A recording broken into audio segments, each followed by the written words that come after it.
Hello! Welcome to Kwentong Tagpi-Tagpi sa Halamanan ni Draw Arlene. Ang kwento natin ngayon ay tungkol sa magkaibigang Matsing at Buhaya. At ito ay pinamagatang Banara, Isinalin. Bago ako magsisimula, ito ang ating tanong.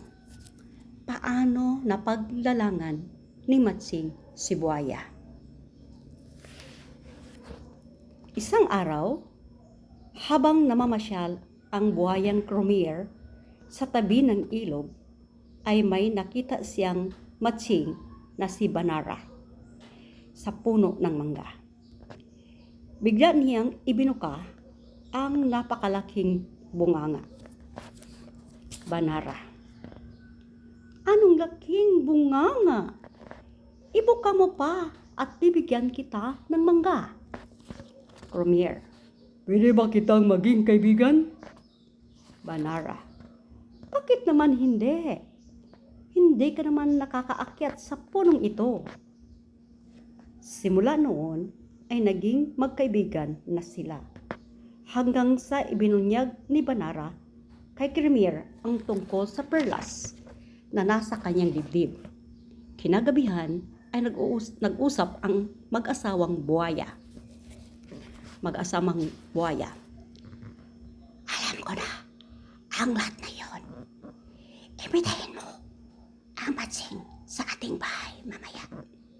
Kakainin ko ang kanyang puso at kukunin ko ang perlas.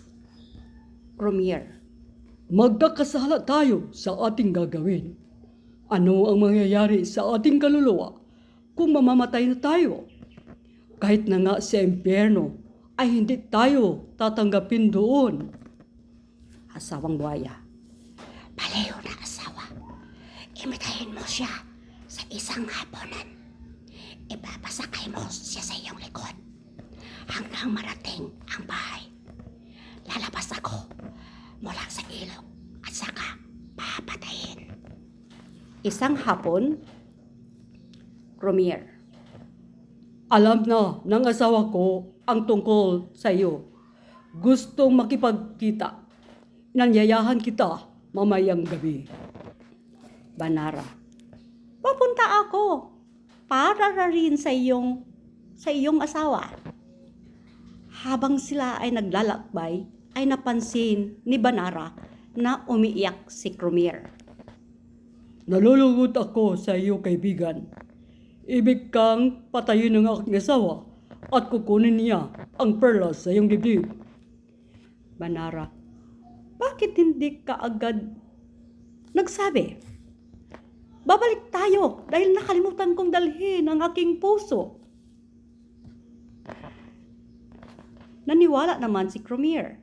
Bumalik na sila, agad ay tumalon sa puno si Matsing. Banara: baliw ka talaga. Anong tingin mo sa akin? Na basta't sasama na lang sa'yo? Umalis ka na. Sinira mo ang maganda nating pagkakaibigan. Diyan nagtatapos ang ating kwento. Maraming salamat.